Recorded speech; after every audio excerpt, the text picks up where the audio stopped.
മുട്ടയോ ഓവനോ baking പൗഡറോ ഒന്നുമില്ലാതെ ഗോതമ്പിൻ്റെ പൊടിയും steel ഗ്ലാസ്സും ഉണ്ടെങ്കിൽ വളരെ എളുപ്പത്തിൽ ചെയ്തെടുക്കാൻ പറ്റിയ നല്ല പഞ്ഞിക്കെട്ട് പോലെയുള്ള നല്ല അടിപൊളി കേക്കാണ് കേട്ടോ ഇന്ന് നമ്മൾ ചെയ്യുന്നത്.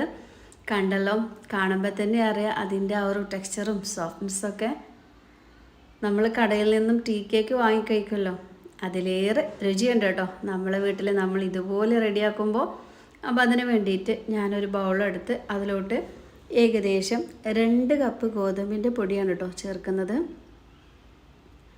ഗോതമ്പ് പൊടി എടുക്കുന്ന സമയത്തെ ഫ്രഷ് പൊടി തന്നെ നോക്കിയെടുക്കണേ. അപ്പോൾ ഇതിലോട്ട് ആവശ്യത്തിനുള്ള പഞ്ചസാര നമുക്കൊന്ന് പൊടിച്ചെടുക്കാം. 5 ഏലക്കായ, ഒപ്പം തന്നെ ഒരു 1/4 കപ്പ് പഞ്ചസാര ഇതിലോട്ട് ഞാൻ ചേർക്കുന്നുണ്ട്. ഇതൊരു ചെറു മധുരമേ ഉള്ളൂ കേട്ടോ. നല്ല മധുരം വേണം എന്നുണ്ടെങ്കിൽ അതിനനുസരിച്ചിട്ടുള്ള പഞ്ചസാര ഈ ഒരു സമയത്ത് നമുക്ക് പൊടിച്ചെടുക്കാം. നന്നായിട്ട് തന്നെ പഞ്ചസാരയ്ക്ക് പൊടിച്ചെടുത്തിട്ടുണ്ട്. പൊടിച്ചെടുത്ത പഞ്ചസാര നേരിട്ട് തന്നെ ഗോതമ്പ് പൊടിയിലോട്ട് ചേർത്ത് കൊടുക്കാം. കുട്ടികൾക്ക് പോലും വളരെ ഈസി ആയിട്ട് റെഡിയാക്കി എടുക്കാൻ പറ്റും ഈ ഒരു സൂപ്പർ സ്പോഞ്ചി കേക്ക് കേട്ടോ. 1/2 ടീസ്പൂണോളം ഉപ്പും 1 ടീസ്പൂൺ ബേക്കിംഗ് സോഡയാണ് കേട്ടോ ഈ ഒരു സമയത്ത് നമ്മൾ ഇതിലോട്ട് ചേർത്ത് കൊടുക്കുന്നത്. എന്നിട്ട് നല്ല രീതിയിൽ ഇതൊന്ന് മിക്സ് ചെയ്തെടുക്കുകയാണ്. പെട്ടെന്നൊരു ഗസ്റ്റൊക്കെ വരുന്ന സമയത്തൊക്കെ സിമ്പിളായിട്ട് റെഡിയാക്കി എടുക്കാം. അതുപോലെ തന്നെ ഈവനിങ് സ്നാക്കൊക്കെ ആയിട്ട് ഇത് നമ്മൾ റെഡിയാക്കി വെക്കുകയാണെങ്കിൽ മക്കൾക്കൊക്കെ ഇടയ്ക്ക് ചെറിയ കുട്ടികളൊക്കെ ഉള്ള വീടുകളാണെങ്കിൽ ഇങ്ങനെ കരഞ്ഞുകൊണ്ട് നടക്കുമ്പോഴൊക്കെ ഓരോന്നൊക്കെ കയ്യിലൊക്കെ കൊടുക്കാം. നല്ല രീതിയിൽ മിക്സ് ആക്കിയിട്ടുണ്ട് കേട്ടോ. നമുക്ക് ഈ ഒരു പാത്രം പോരാ. അപ്പോൾ അതിൻ്റെ പേരിൽ വലിയൊരു ബൗളിലോട്ട് തന്നെ ഞാൻ ഈ ഒരു പൊടിയൊക്കെ ഒന്ന് മാറ്റി കൊടുക്കുന്നുണ്ട്. ഇതിലോട്ട് 1/2 കപ്പോളം സൺഫ്ലവർ ഓയിലാണ് കേട്ടോ ചേർക്കുന്നത്. ഇനി നന്നായിട്ടൊന്ന് മിക്സ് ചെയ്യുക. അപ്പോൾ നമ്മുടെ വീഡിയോ കാണുമ്പോൾ നിങ്ങൾക്ക് ഇഷ്ടമാവുക എന്നുണ്ടെങ്കിൽ എല്ലാവരും നമ്മുടെ വീഡിയോക്ക് ഒരു ലൈക്ക് ഒന്ന് തരണേ. നമ്മുടെ ഫാമിലിക്കും ഫ്രണ്ട്സിനൊക്കെ ഈ ഒരു വീഡിയോ ഒന്ന് ഷെയർ ചെയ്ത് കൊടുക്കാനും ആരും മറക്കരുത്. ഇനി നമ്മളിതിലോട്ട് തിളപ്പിച്ചാറിയായിട്ടുള്ള 1 കപ്പ് പാലെടുത്തിട്ടുണ്ട് കേട്ടോ. നമ്മൾ ചായയൊക്കെ കുടിക്കല്ലോ ഗ്ലാസ്, അതിനൊരു ഗ്ലാസ് എടുത്താൽ മതി. കുറേശ്ശെ ആയിട്ട് ഒഴിച്ചിട്ട് ഇതൊന്ന് കലക്കിയെടുക്കണം. അപ്പോൾ നമുക്കിതിലോട്ട് വേണ്ടി വന്നിട്ടുള്ളത് ഏകദേശം ഒരു 1/4 കപ്പ് പാലാണ് കേട്ടോ. 1/4 അരക്കെ അടുത്ത് വന്നിട്ടുണ്ട്.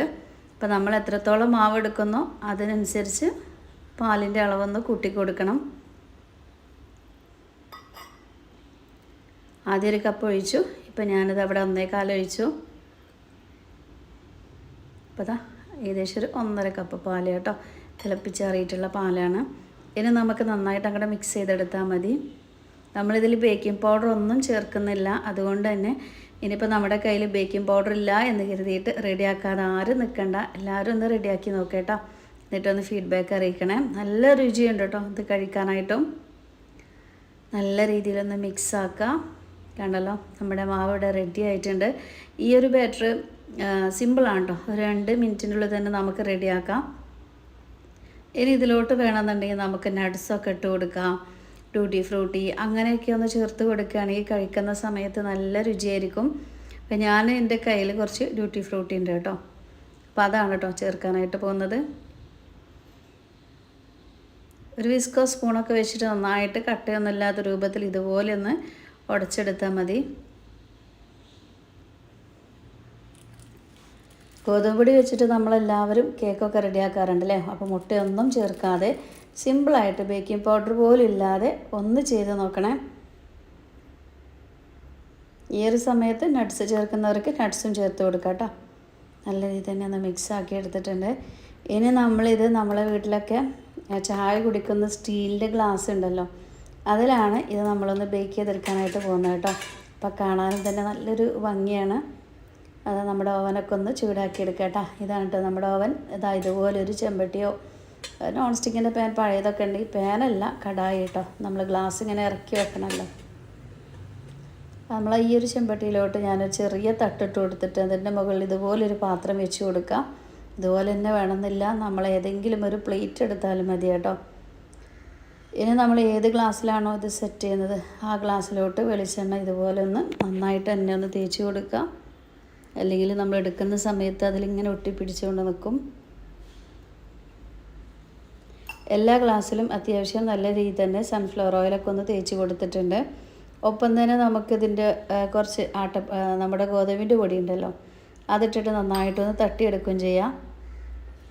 അങ്ങനെയൊക്കെ ആകുമ്പോൾ പെട്ടെന്ന് തന്നെ നമ്മളെ ഗ്ലാസ്സിൽ നിന്നൊക്കെ വിട്ടു പോരും കേട്ടോ. അപ്പം അതിനൊക്കെ വേണ്ടിയിട്ടാണ് ഇതുപോലെയൊക്കെ പൊടിയിട്ടൊക്കെ ഒന്ന് തട്ടി കൊടുക്കുന്നത്.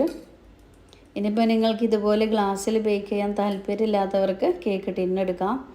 നമ്മൾ ചായപാത്രമൊക്കെ എടുത്തിട്ട് അതിലൊക്കെ സെറ്റ് ചെയ്യുക കേട്ടോ. എവിടെയും ഫ്ലോപ്പ് ആവില്ല, നല്ല രുചി ഉണ്ടേനും, നല്ല ഹെൽത്തി അല്ലേ. ഇതിലോട്ട് നമ്മൾ കുറച്ച് സൺഫ്ലവർ ഓയിൽ ഒഴിച്ചു തന്നേ ഉള്ളൂ കേട്ടോ. എങ്കിൽ സോഫ്റ്റ്നെസ് കിട്ടാൻ വേണ്ടിയിട്ടാണ്. പിന്നെ പാലും ഒക്കെ ചേരുമ്പോൾ നല്ല ടേസ്റ്റാണ്. പിന്നെ ഗ്ലാസ്സിലോട്ട് അര മതി കേട്ടോ, ഒരുപാട് അങ്ങോട്ട് ഒഴിച്ച് കൊടുക്കണ്ട. ഇത് വെന്ത് വരുന്ന സമയത്ത് നന്നായിട്ട് വീർത്ത് ഇങ്ങനെ മുകളിലോട്ട് പൊങ്ങി വരും. അപ്പോൾ നമ്മൾ ഒരുപാട് അങ്ങ് ഒഴിച്ച് കൊടുക്കുകയാണെങ്കിൽ പുറത്തേക്ക് തെന്നിപ്പോവും. അതുപോലെ ഏത് പാത്രമാണോ അടച്ച് വെക്കുന്നത് ആ പാത്രത്തിലൊക്കെ ഒട്ടി പിടിച്ച് നിൽക്കും കേട്ടോ. അപ്പോൾ നല്ല കാണാനൊരു ഭംഗിയൊന്നും ഉണ്ടാവില്ല. അപ്പോൾ അര മതി, ബാക്കിയൊക്കെ നന്നായിട്ട് അങ്ങ് വീർത്ത് വരട്ടെ. ഇനിയിപ്പോൾ ഇതിന് പകരം നമ്മുടെ കപ്പ് കേക്കൊക്കെ ഉണ്ടാക്കുന്ന ആ ഒരു കടലാസ് ഉണ്ടല്ലോ, ആ സൈഡൊക്കെ നല്ല ഞെറിവോട് കൂടിയിട്ടുള്ള അതൊക്കെ കിട്ടുന്നുള്ളവർ അതൊക്കെ വെച്ച് ചെയ്യുക കേട്ടോ. അപ്പോൾ നമ്മൾ കടയിൽ നിന്ന് വാങ്ങുന്ന അതേപോലെ തന്നെ ഉണ്ടാവും. ഇല്ലാത്തവർ നമ്മൾ ചെയ്യുന്ന പോലെ ഇതുപോലെ സ്റ്റീൽ ഗ്ലാസ് എടുക്കാം. പേപ്പർ ഗ്ലാസ്സിലൊക്കെ ഇത് സെറ്റ് ചെയ്തെടുക്കാം കേട്ടോ. മുഴുവനായിട്ട് ഞാനിതാ ഈ ഗ്ലാസ്സിലൊക്കെ ഒഴിച്ചിട്ട് സെറ്റ് ചെയ്തെടുത്തിട്ടുണ്ട്. ഇനി നമുക്കിത് ബേക്ക് ചെയ്യേണ്ട ഒരു ആവശ്യം മാത്രമേ ഉള്ളൂ. നട്ട്സ് ചേർക്കുന്നവർക്ക് നട്ട്സ് ചേർക്കുകയാണെങ്കിൽ നല്ല രുചിയായിരിക്കും. പിന്നെ തേങ്ങയൊക്കെ ചേർക്കുക കേട്ടോ, അതൊക്കെ ഓരോരുത്തരുടെ ഇഷ്ടമാണ്. നമ്മുടെ കയ്യിലൊരു നട്ട്സ് ഒന്നും ഇല്ലയെന്നുണ്ടെങ്കിൽ കുറച്ച് തേങ്ങ ചെറുകിയത് ചേർത്ത് കൊടുത്താലും കഴിക്കുന്ന സമയത്ത് നല്ല രുചിയായിരിക്കും. അപ്പോൾ ഗ്ലാസ്സൊക്കെ ഒന്ന് പുറത്തൊക്കെ പോയിട്ടുണ്ടെങ്കിൽ അതൊക്കെ നന്നായിട്ടൊന്ന് തുടച്ച് റെഡിയാക്കുക. ജസ്റ്റ് ഒന്ന് ടാപ്പ് ചെയ്ത് കൊടുക്കുക കേട്ടോ. ബബിൾസൊക്കെ ഉണ്ടെങ്കിൽ അതൊക്കെ ഒന്ന് പോയി സെറ്റാകാൻ വേണ്ടിയിട്ട്. അപ്പോഴേക്കും തന്നെ നമ്മുടെ ഈ ഒരു ചെമ്പ് നന്നായിട്ട് ചൂടായിട്ടുണ്ട്. അതിലോട്ട് ഓരോന്നിങ്ങനെ ഇറക്കി വെക്കുകയാണ്. നമുക്കിതൊരു 35 മിനിറ്റൊക്കെ ആകുമ്പോഴേക്കും കറക്റ്റായിട്ട് വേവാവും. കുറച്ച് സമയം കൂടി അങ്ങോട്ട് വെച്ച് കൊടുക്കുകയാണെങ്കിൽ ഇതിൻ്റെ മുകളൊക്കെ നല്ലൊരു ബ്രൗൺ കളറായിട്ട് ഇങ്ങനെ നല്ലൊരു ഭംഗിയുണ്ടാവും കേട്ടോ കാണാൻ. അപ്പോൾ ഒരു 40 മിനിറ്റൊക്കെ വെച്ച് കൊടുക്കുകയാണെങ്കിൽ ഞാനറിയാതെ അതിന് തൊട്ട് പോയി കൈ ചെറുതായിട്ടൊന്ന് പൊള്ളി കേട്ടോ. അപ്പോൾ കുറച്ച് സമയമൊക്കെ വെച്ച് കൊടുക്കുകയാണെങ്കിൽ കളറൊക്കെ ഒന്ന് ചേഞ്ച് ആവും. ഇനി നമ്മളത് അത്യാവശ്യം വലിയൊരു മുടി വെച്ച് അടക്കുക. അപ്പോൾ എൻ്റെ മുടി അത്യാവശ്യം കുറച്ച് ഉയരമുണ്ടല്ലോ ഈ ഒരു ചെമ്പട്ടി, അതുകൊണ്ട് തന്നെ നമ്മൾ എത്ര വെച്ച് അടച്ചാലും കുഴപ്പമില്ല, അത്രയൊന്നും അങ്ങോട്ട് പൊന്തി വരില്ല കേട്ടോ. അപ്പം അതിൻ്റെ പേരിലാണ്. ചെറിയ ചെമ്പിലൊക്കെ ഇങ്ങനെ ഗ്ലാസ്സൊക്കെ വെക്കുകയാണെങ്കിൽ പൊന്തിയിട്ട് ടോപ്പിൽ ഈ ഒരു മൂടിയിലൊക്കെ തട്ടിയിട്ട് അതിന് ഷേപ്പൊക്കെ പോവാതെ നോക്കണം കേട്ടോ. അപ്പോൾ ഒരു കുണ്ടുള്ള സൈസ് പാത്രമൊക്കെ വെച്ച് മൂടി വെക്കുക. കണ്ടല്ലോ, ഏകദേശം ഒരു 35 മിനിറ്റ് ആയപ്പോഴേക്കും നന്നായിട്ട് അങ്ങോട്ട് വീർത്ത് വന്നിട്ടുണ്ട് കേട്ടോ. സൂപ്പർ സെറ്റായിട്ട് കിട്ടിയിട്ടുണ്ട്. നമുക്കൊരു ഈർക്കിളിയോ ടോപ്പിക്കൊക്കെ വെച്ചിട്ട് പതുക്കെ ഒന്ന് കുത്തി നോക്കാം. കണ്ടല്ലോ, ഒട്ടി പിടിക്കണമെന്നില്ല കേട്ടോ, നല്ല രീതിയിൽ വെന്തിട്ടുണ്ട്. അപ്പോൾ ഞാൻ ഒരു ഇച്ചിരി സമയം കൂടി ഒന്ന് വെച്ച് കൊടുക്കുകയാണ് കേട്ടോ. അതിൻ്റെ ആ ടോപ്പൊക്കെ ഒന്ന് നമുക്ക് ഭാഗം ഒന്ന് മുരിഞ്ഞൊരു കളറൊക്കെ ഒന്ന് ചേഞ്ച് ആവാൻ വേണ്ടിയിട്ട് കുറച്ച് സമയം കഴിഞ്ഞപ്പോൾ അത് എടുത്തിട്ടുണ്ട് കേട്ടോ. ചെറിയ രീതിയിലൊക്കെ ഒന്ന് ചേഞ്ച് ആയിട്ടുണ്ട്, കാണുമ്പോൾ തന്നെ ഒന്ന് അറിയാൻ പറ്റും. കണ്ടല്ലോ ഇതൊക്കെ. അപ്പോൾ ചൂടോട് കൂടിയിട്ട് ഇതിന് തട്ടിയെടുക്കാനായിട്ട് നോക്കല്ലേ, ജസ്റ്റ് ഒന്ന് ചൂടാറട്ടെ കേട്ടോ. അതിനുശേഷം ഒരു സ്പൂൺ വെച്ചിട്ട് പതുക്കെ ഇളക്കുമ്പോഴേക്കും പെട്ടെന്ന് തന്നെ ഗ്ലാസ്സിൽ നിന്ന് വിട്ട് കിട്ടും. അതുപോലെ ബാക്കിയുള്ള മാവ് ഞാൻ നമ്മുടെ ചായക്ക് ഉണ്ടാക്കുന്ന കുഞ്ഞു പാത്രത്തിൽ വെച്ചിരുന്നു കേട്ടോ. അതും തന്നെ അടിപൊളി സെറ്റായിട്ട് വന്നിട്ടുണ്ട്. എല്ലാം ഒന്ന് ചൂടാറിനോളം സമയം ഒന്ന് വെയിറ്റ് ചെയ്യുക. ചൂടാറിയതിന് ശേഷം ഒരു സ്പൂൺ വെച്ചിട്ട് പതുക്കെ ഒന്ന് ഇളക്കി കൊടുക്കുമ്പോഴേക്കും പെട്ടെന്ന് തന്നെ കിട്ടിക്കോളും. ഇതൊന്ന് ചൂടാറിയിട്ടുണ്ട് കേട്ടോ. സ്പൂൺ വെച്ച് ജസ്റ്റ് ചിലപ്പോൾ വേണമെങ്കിൽ കൈക്ക് ഇങ്ങനെ തട്ടുമ്പോഴേക്കും പെട്ടെന്ന് ചാടോട്ടോ, അത്രയും ഇളകിയിട്ടാണ് ഇത് നിൽക്കുന്നത്. കണ്ടല്ലോ, സൂപ്പറായിട്ട് കിട്ടിയിട്ടുണ്ട്. അപ്പോൾ ഒന്ന് തന്നെ നമുക്ക് ഒരുപാട് പീസാക്കിയിട്ട് ഇങ്ങനെ റൗണ്ടായിട്ട് കട്ട് ചെയ്യാം കേട്ടോ. അതുകൊണ്ട് തന്നെ ഒരു 2-3 പേർക്ക് ഒരെണ്ണം തന്നെ കഴിക്കാനുണ്ടാവും. കണ്ടല്ലോ എത്രത്തോളം പഞ്ഞിയാണെന്ന്. നമ്മൾ ബേക്കിംഗ് പൗഡർ ഒന്നും ചേർത്തിട്ടില്ല, എന്നിട്ടും നല്ല സോഫ്റ്റാണ് കേട്ടോ. നമ്മളിന്ന് ഉണ്ടാക്കിയിട്ടുള്ള പഞ്ഞിക്കെട്ട് പോലെയുള്ള കേക്ക് എന്ന് പറയാം, ബ്രെഡ് എന്നൊക്കെ പറയാം കേട്ടോ. ഇപ്പോൾ ചിലർക്ക് ബ്രെഡൊക്കെ ഡെയിലി വാങ്ങി കഴിക്കുന്നവരൊക്കെ ഉണ്ടാവും. അപ്പോൾ ഇതുപോലെയൊക്കെ ഒന്ന് റെഡിയാക്കുകയാണെങ്കിൽ പൈസയും ലാഭിക്കുക, ഒപ്പം നല്ല ടേസ്റ്റി ആയിട്ടുള്ള ബ്രെഡും കഴിക്കാം. മധുരത്തിൻ്റെ അളവൊക്കെ ഒന്ന് കുറച്ച് നോക്കിയാൽ മതി കേട്ടോ. കണ്ടല്ലോ, നല്ല പെർഫെക്ഷനോട് കൂടിയിട്ട് തന്നെയാണ് നമുക്ക് ഓരോന്നും ഇവിടെ കിട്ടിയിട്ടുള്ളത്. പിന്നെ ഇപ്പോൾ വെക്കേഷനൊക്കെ വരാൻ തുടങ്ങുകയാണല്ലേ, ഓണത്തിൻ്റെ വെക്കേഷൻ ടൈമാണ്. അപ്പോൾ എന്തായാലും നിങ്ങൾ എന്ത് ചെയ്യുക, നമ്മുടെ മക്കൾക്ക് ഇതുപോലെയൊക്കെ ഒന്ന് റെഡിയാക്കി കൊടുത്തോണ്ട് കേട്ടോ. കുട്ടികൾക്ക് ഇഷ്ടമാവും ചെയ്യും, നമുക്ക് വലിയൊരു പണിയില്ല, അവരൊക്കെ ഇഷ്ടത്തോടു കൂടി കഴിക്കും. പിന്നെ പല ഉമ്മമാരും പറയണ ഞാൻ കേട്ടിട്ടുണ്ട്, കേക്കൊന്നും നമ്മൾ ഉണ്ടാക്കിയാൽ ശരിയാവില്ല, ഒരു വട്ടമൊന്ന് ചെയ്ത് നോക്ക്, അപ്പോഴേ അറിയാൻ പറ്റുള്ളൂ ഇത് ഇത്രത്തോളം എളുപ്പമായിരുന്നു എന്ന് കേട്ടോ.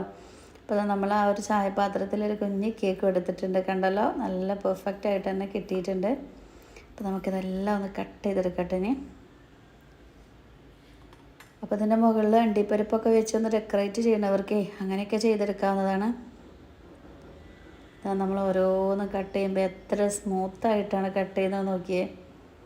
കേക്കാണെങ്കിൽ കണ്ടോ, നല്ല പഞ്ഞിക്കെട്ട് പോലെ ഉൾവശമൊക്കെ ഉണ്ടല്ലോ, നല്ല സ്മൂത്തുമാണ്. ഇപ്പോൾ നല്ല ഒരു എന്താ പറയുക, നമ്മൾ വായിലിട്ടാൽ അലിഞ്ഞു പോകുന്ന രീതിയിലാണ് കേട്ടോ. ചിലർക്ക് മൈദപ്പൊടിൻ്റെ കേക്കും കാര്യങ്ങളൊന്നും ഇഷ്ടമല്ല, അങ്ങനെയൊക്കെ ഉള്ളവർക്ക് ഇത് ചെയ്ത് നോക്കാവുന്നതാണ്.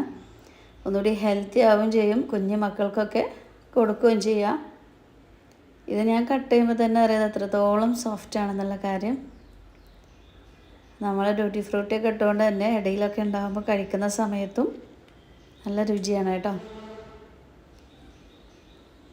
നമ്മുടെ ചാനലൊക്കെ സബ്സ്ക്രൈബ് ചെയ്യാതെ കാണുന്ന കൂട്ടുകാരുണ്ടെങ്കിൽ ചാനലൊക്കെ ഒന്ന് സബ്സ്ക്രൈബ് ചെയ്തിട്ടേ ഓൾ എന്നുള്ളൊരു ഓപ്ഷൻ ഒന്ന് നെക്കി കൊടുക്കുക, നിങ്ങൾ ആരും മറക്കരുത്.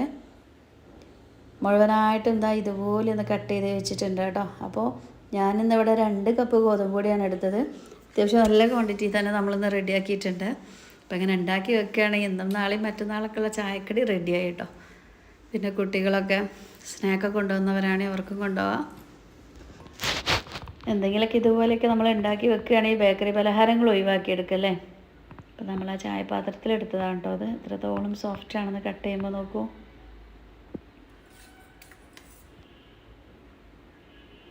ആ ഒരു കട്ട് ചെയ്യുന്ന ആ ഒരു കാണുമ്പോൾ തന്നെ അറിയാം ഈ ഒരു കേക്ക് എത്രത്തോളം സോഫ്റ്റ് ആണെന്ന്. നമ്മൾ ബ്രെഡൊക്കെ ഉണ്ടല്ലോ, ഒരുപാട് പൈസ കൊടുത്തിട്ട് കടയിൽ നിന്നൊന്നും വാങ്ങണ്ട, ഗോതമ്പ് പൊടി വെച്ചിട്ട് ഇതുപോലെയൊക്കെ റെഡി ആക്കിക്കോളാം കേട്ടോ. ബ്രെഡിൻ്റെ അതേ ടെക്സ്ചറോട് കൂടിയിട്ടാണ് നമ്മളിന്ന് കട്ട് ചെയ്തതും. പെട്ടെന്നൊരു ടീ കേക്കൊക്കെ റെഡിയാക്കണം എന്ന് തോന്നുമ്പോൾ ഗോതമ്പ് പൊടിയൊക്കെ വെച്ചിട്ട് ഇതുപോലെ നല്ല ഹെൽത്തി ആയിട്ടുള്ള കേക്കൊക്കെ റെഡിയാക്കാം. പഞ്ചസാര അൺഹെൽത്തിയാണ്, എന്നാലും പഞ്ചസാര ഇല്ലാതെ ഇതൊന്നും പൂർണ്ണമാവില്ല അല്ലേ. പഞ്ചസാര ആരൊക്കെ എന്തൊക്കെ പറഞ്ഞാലും ചില കാര്യങ്ങളിൽ പഞ്ചസാര ചേർത്തല്ലേ പറ്റൂ. അപ്പോൾ ഇന്നത്തെ നമ്മുടെ കേക്കിൻ്റെ വീഡിയോ നിങ്ങൾക്ക് ഇഷ്ടമായോ? ഇഷ്ടമായിക്കണേ എല്ലാവരും നമ്മുടെ വീഡിയോക്ക് ഒരു ലൈക്ക് ഒന്ന് തരണേ. ഈ ഒരു വീഡിയോ അപ്ലോഡ് ചെയ്തൊക്കെ വരുമ്പോൾ എത്ര സമയമാണെന്നൊന്നും എനിക്കറിയില്ല. അപ്പോൾ എന്താ ചെയ്യുക, പരമാവധി എല്ലാവരിലേക്കും ഈ ഒരു വീഡിയോ ഒന്ന് ഷെയർ ചെയ്ത് കൊടുക്കട്ടോ. നിങ്ങളൊക്കെ ഷെയർ ചെയ്യുമ്പോഴേ നമ്മുടെയൊക്കെ വീഡിയോ ആരെങ്കിലുമൊക്കെ ഒന്ന് കാണുള്ളൂ. ഇൻഷാ അല്ലാഹ് നാളെ നല്ലൊരു വീഡിയോ ആയിട്ട് വരാം. എല്ലാവരോടും അസ്സലാമു അലൈക്കും.